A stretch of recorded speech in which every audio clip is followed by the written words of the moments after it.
What's up, party people? My name is Ann Darla, aka AD Jennings, aka AD Mulan of the International Kiki House of Hua Mulan.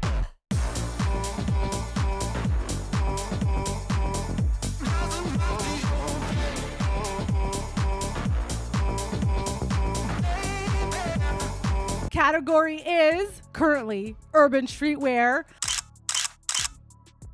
And to be announced, aka It's Not About Hollywood, everywhere on social media since 2012. Welcome back to Debrief Sessions, previously called Debrief Vlogs, but this isn't a vlog, it's more of a session. So let's brand things accurately, right? This is where I will bring you behind the scenes of my journey trying to build a YouTube channel and scale my brand from local to global and crack the YouTube code. This is YouTube month 4.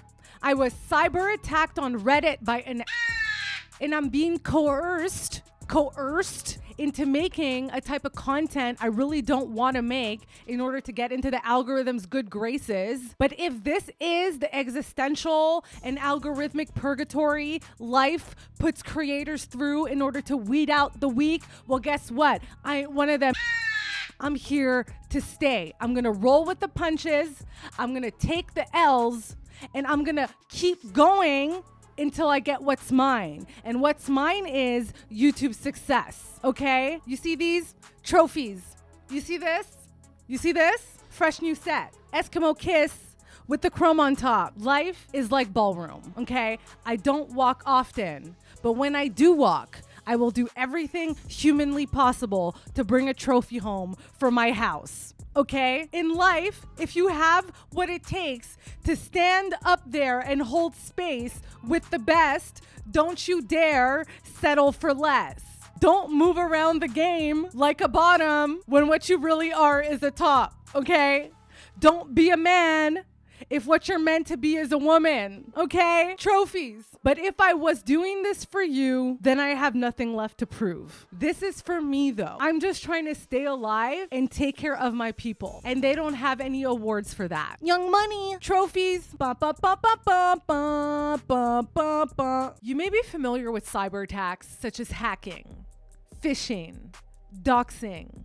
But if there's a cyber attack that is just as effective at causing chaos, disruption, and confusion, it's spam, aka what I will dub the spam attack. I hope to talk more about this on my channel in the future, but spam can be used by governments and corporate entities to manufacture artificial hype. We can think of astroturfing. It can be used to drown out the truth and opposing views. And it can also be used to distort information and facts. So in a marketing context, spam can be used by a third party, maybe it's a rival, in order to make it more difficult for your content and your message to reach the right people. So for example, if someone shares one of your videos in a community that has nothing to do with your target audience, what will happen is that people will watch like 2 seconds of the content,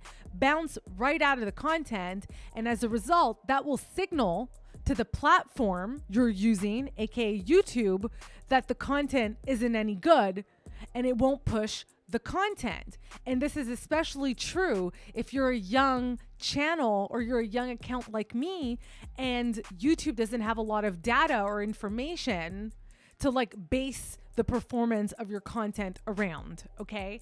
And it won't push the video. And that's what happened to one of my videos. One of my videos got used as spam by a prick on Reddit, and it killed the performance of a video that I worked super fucking hard on, and I was livid. The reason why I'm telling you this story is because this experience is a perfect metaphor for where I'm at in my YouTube journey.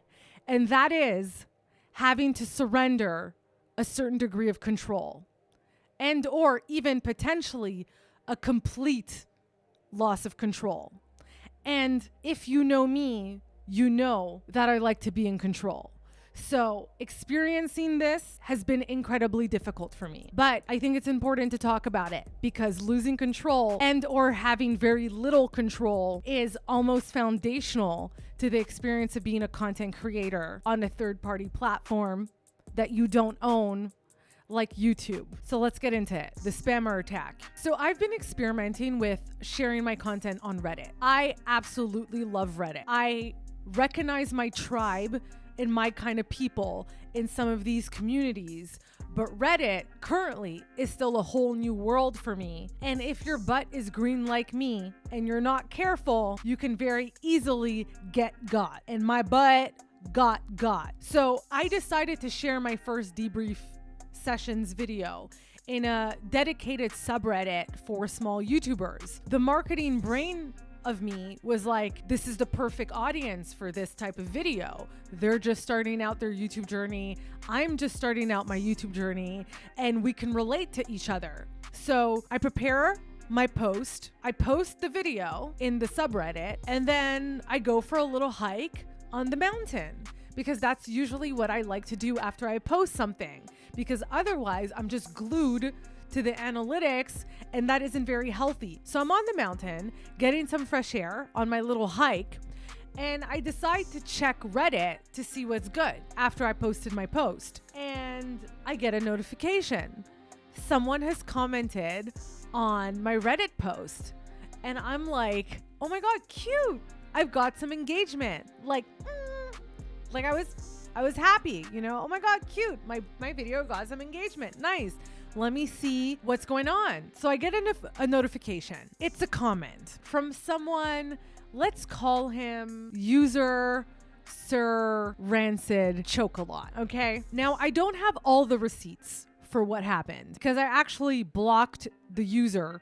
And so I lost some of the data surrounding the affair, but I do have some of the receipts. Okay. So Sir Rancid Chocolat leaves me a comment, and he goes underneath my video. I'm going to read my notes to make sure I've got it. Okay. He goes, you're right. YouTube is hard. Okay. The title of the video I shared was 7 lessons I learned my first month on YouTube. It's harder than I thought. So he goes, you're right. YouTube is hard. So I'm like, oh my God, cute. Organic engagement. Let me reply, right? It's important to engage with people who are organically engaging with your content and not act like you're too cool for school and not answer people, especially in the beginning of your journey. At some point, it becomes too much to keep up with, but at the moment, I can keep up with it, so I will, because it can only help me, right? I go, let me answer. I answer, Sir Rancid Chocolat. I go, it really is. Probably the most difficult of all the social media platforms to master, especially because it requires the most advanced skill set! Exclamation point. Then Sir Rancid Chocolat replies immediately to that comment, and he goes, come to chat. I swear to God, at that moment, there was something in my gut that was like, this is sus. But the part of me that likes to believe the best in people was like, okay, let me go see what's up in the chat. So I didn't listen to my gut, and I went to the chat, into a private chat with this person. And here's how that went. And this I've got the receipts for. So it begins. I go to meet Sir Rancid Chocolat in Reddit's private chat. And he goes, I posted your video on our videos. Please confirm from new section. I have a submission request too. Please respond. So at this point, I was genuinely confused. I was confused, but part of me was also like, oh, cool. Someone shared my video somewhere. Thanks. But also, I literally just didn't understand what he meant by please confirm from new section, submission request, please respond. Like, these terms weren't familiar to me, and so I didn't know what he was talking about. So I responded with genuine confusion and said, hi, I'm not sure what you mean by, quote, please confirm from new section, end quote.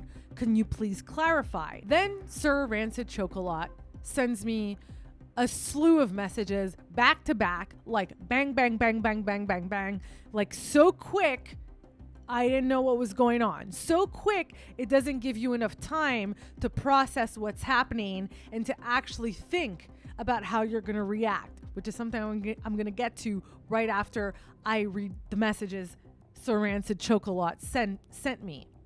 So, Sir Rancid Chocolat replies, W8 sends me a link. Check if your video isn't ghosted. I can see it. Now please submit for me on our videos. Title. I won't give you the title because that'll reveal his identity. And I don't want to be the victim of retaliation. Okay.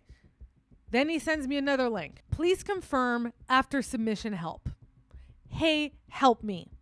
So as I said, this happened super quickly. It was like bang, bang, bang, bang, bang, bang, bang. And while I did not know what was going on still, what I did know at this point was that this person was indeed sus, okay? And most likely Looney Tune.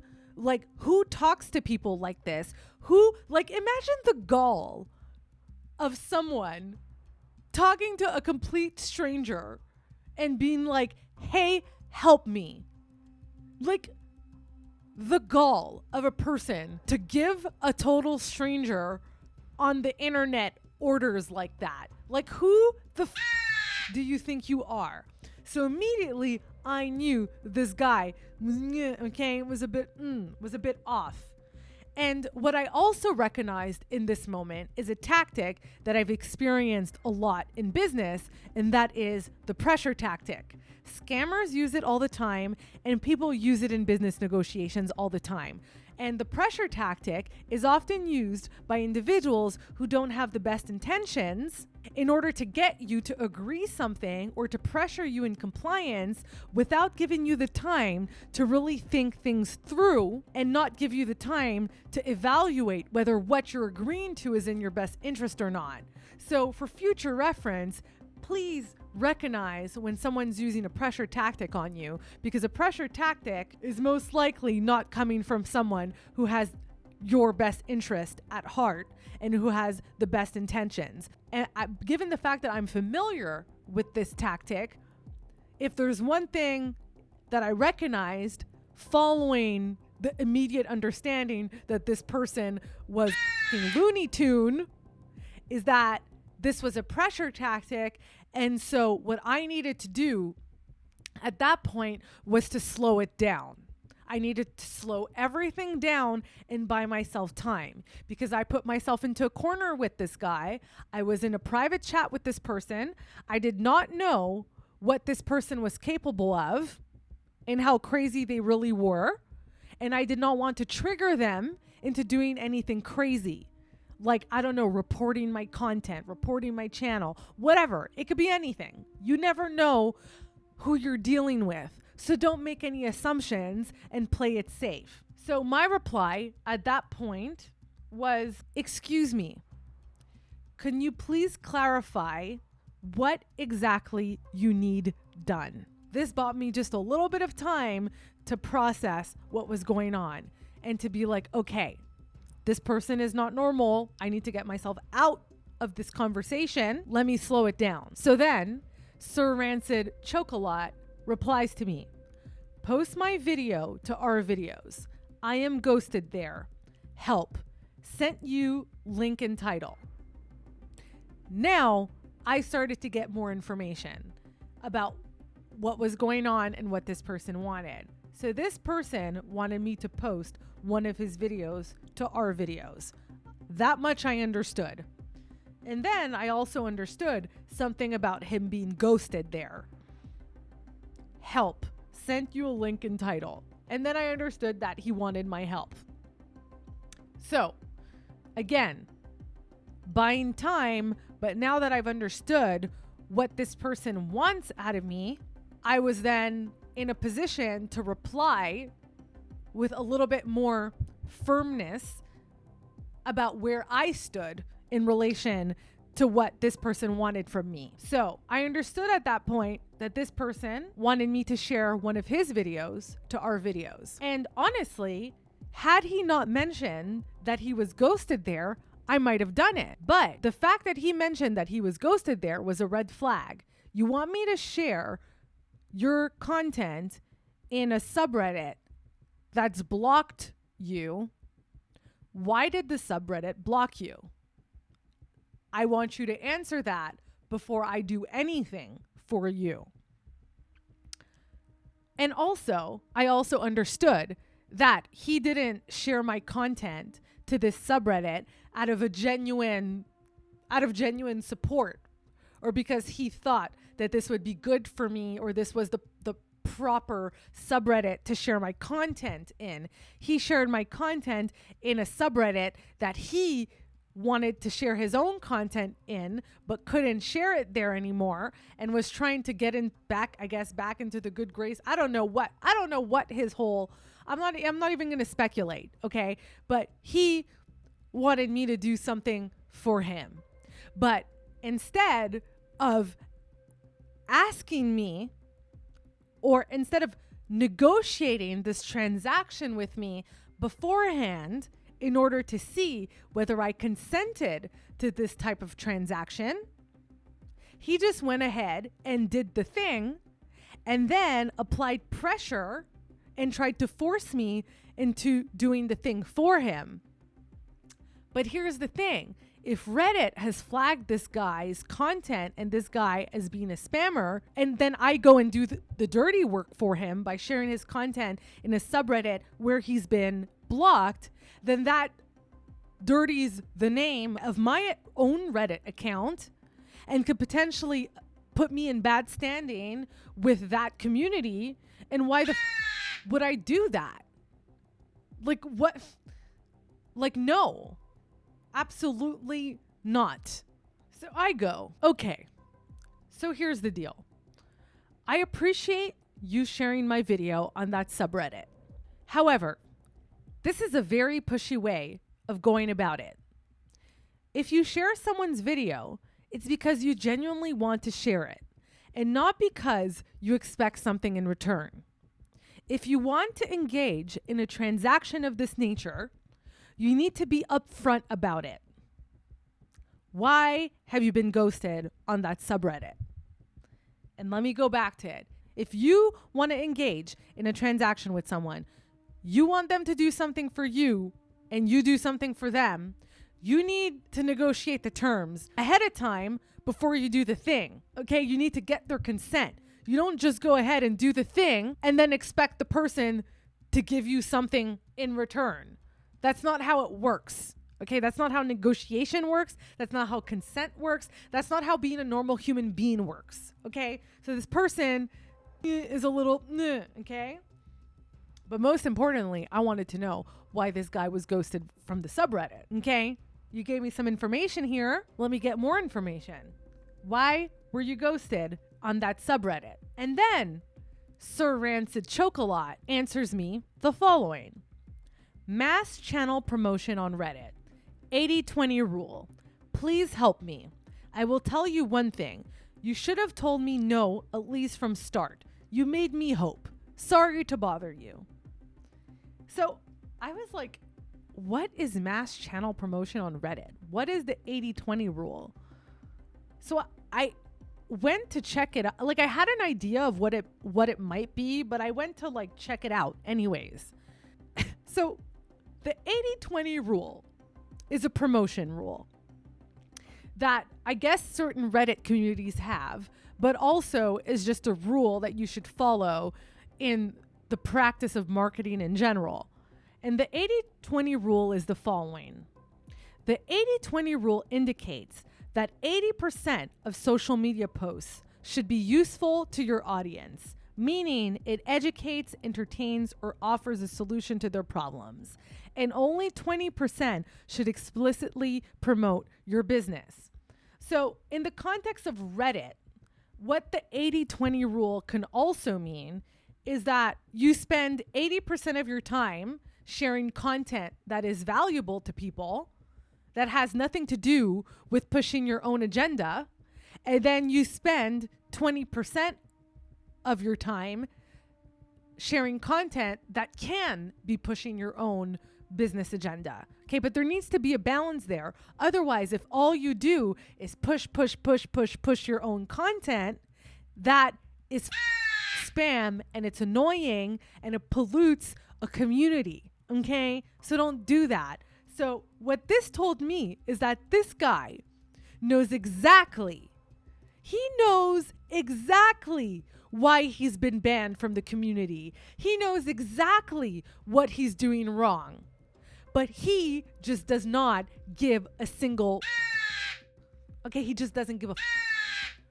You know what the thing is you need to not be doing, and yet you still do it.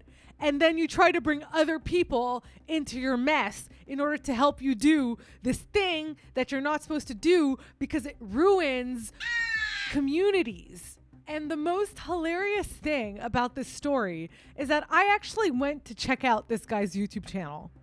And the entire channel is one gigantic spam account.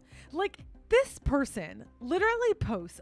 He has to post 2 to 3 to 4 times a day on YouTube, 1 to 3 minute content of absolute nothingness, absolute vapidity. Okay, I don't even think that's a word, but it's vapidity. It's absolute low calorie trash. And not only does this guy pollute YouTube with this stuff, he pollutes Reddit with this stuff, and he's just a nuisance. He's like a tick, like a little parasite. You know? And the funniest thing is that on this guy's YouTube channel, he actually made a tutorial video for how to get let back into subreddits after being banned. And he has literally so little shame that in his tutorial video, he walks viewers through what to write to the moderators. And you see him literally write a message to the moderators saying, I understand what I did was wrong and a nuisance to the community. Forgive me, Father. Okay. Forgive me, Father, for I have sinned. I will not do this again, and I will respect the rules moving forward. And then he gets let back into the communities by the moderators and proceeds to not listen to the rules. So I'm no psychologist, okay? But if that is not antisocial behavior, I don't know what is. This man, I'm not going to give a diagnosis, but he sounds like a sociopath. That's all I'm going to say. That was that. By the time all this happened, my video had been shared to our Reddit, to our videos already, which is a subreddit that has absolutely nothing to do with the type of video I created. And thus, the video got an influx of crappy views to it, or from our videos, and most of the views on that video are like people watching 1 to 2 to 3 to 4 seconds of the video and then bouncing right out of the video, bouncing right out of the content. And this happened really quickly, right? I got like 70, 80, I think it was 70. I'll show the analytics on the screen. I got like at least 70 to 80 views from our videos, which is like 50% of the views on that video, and 50% of the views were people watching like 2-3 seconds of the content and f***ing off. So that indicated to YouTube that the content wasn't good and it wasn't pushed likely as much as it would have been, and that affected the performance of the video. And that really, really pissed me off because I worked hard. As content creators, we work hard to make the content that we make. And then the fact that someone could take that content and use it as spam that not only hurts the communities that they're using the content to pollute with, but also hurts the creator whose content is being used as spam is incredibly frustrating. Thankfully, the damage was isolated to that one video only. And as my channel grows and as good quality organic views are funneled to that video, it might recover, but it is what it is. And so I decided to share this story because this story is such a great metaphor for what the experience of being a creator on a platform like YouTube, or any platform for that matter, is like. And that is an almost complete loss of control or having to surrender control. And that is incredibly difficult. Let's talk about it. Losing control. I wanted to conclude this update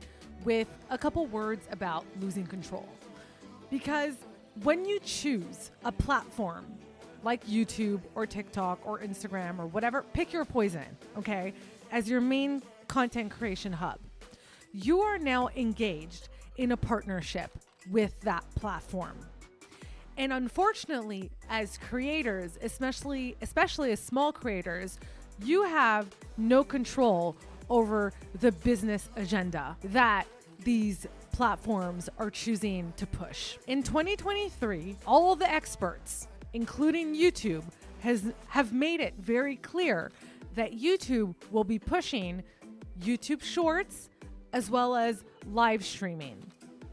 YouTube is in a competition right now with other platforms for vertical video attention and for live streaming attention. And so likely it is going to be giving greater organic growth to channels that include this and implement these different content formats into their content strategy. Now, some channels are blessed by the algorithm right out of the gate. Yes, some people just do get lucky, but some people, as well as having very good content, also start YouTube with a very clear value proposition. They have a super clear content offering and are super precise with where they're headed. And so people, including YouTube, understand what they're about really quickly. And so the growth goes like boom and is really, really quick and really, really fast. These are channels that are super, super precise in their niche. Understitch is a channel I discovered, and this is a perfect example of this. Okay, Understitch makes fashion history videos, and you go to this channel if you want rise and fall videos, and clearly the market, like the fashion history market, isn't oversaturated, so there's a demand for this type of video, and the content's good, so the growth is just astronomical. However, when you have a channel like mine that is using more of a layered approach to its content strategy, not as niched down, and a channel like mine, which is personality driven, it's a lot harder to grow and it takes a lot more time to grow. But you will grow if you are consistent. The growth of my channel has been trending upwards.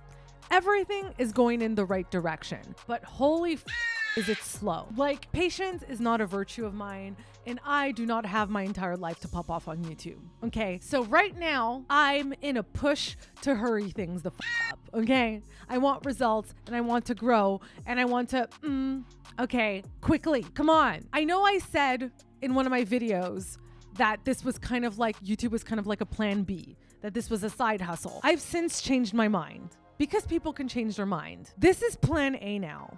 YouTube is the plan.